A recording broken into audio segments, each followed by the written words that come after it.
Welcome back. Let us go through the question.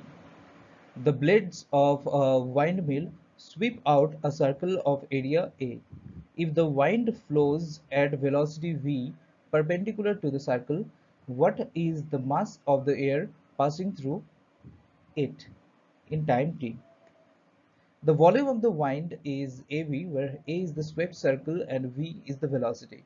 Thus, the mass of the wind is rho AV, where rho is the density of air.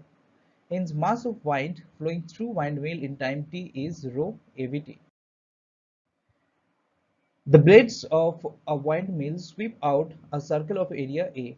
What is the kinetic energy of the air? The kinetic energy is given by half mv square. In place of m, we put rho AVT, and eventually we get half rho AT V cubed. Thus, the kinetic energy of the wind is this. The blades of a windmill swipe out a circle of area A.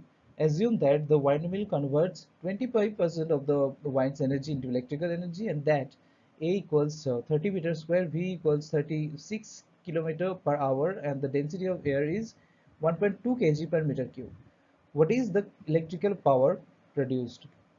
It is given that 25% of wind energy is converted into electrical energy.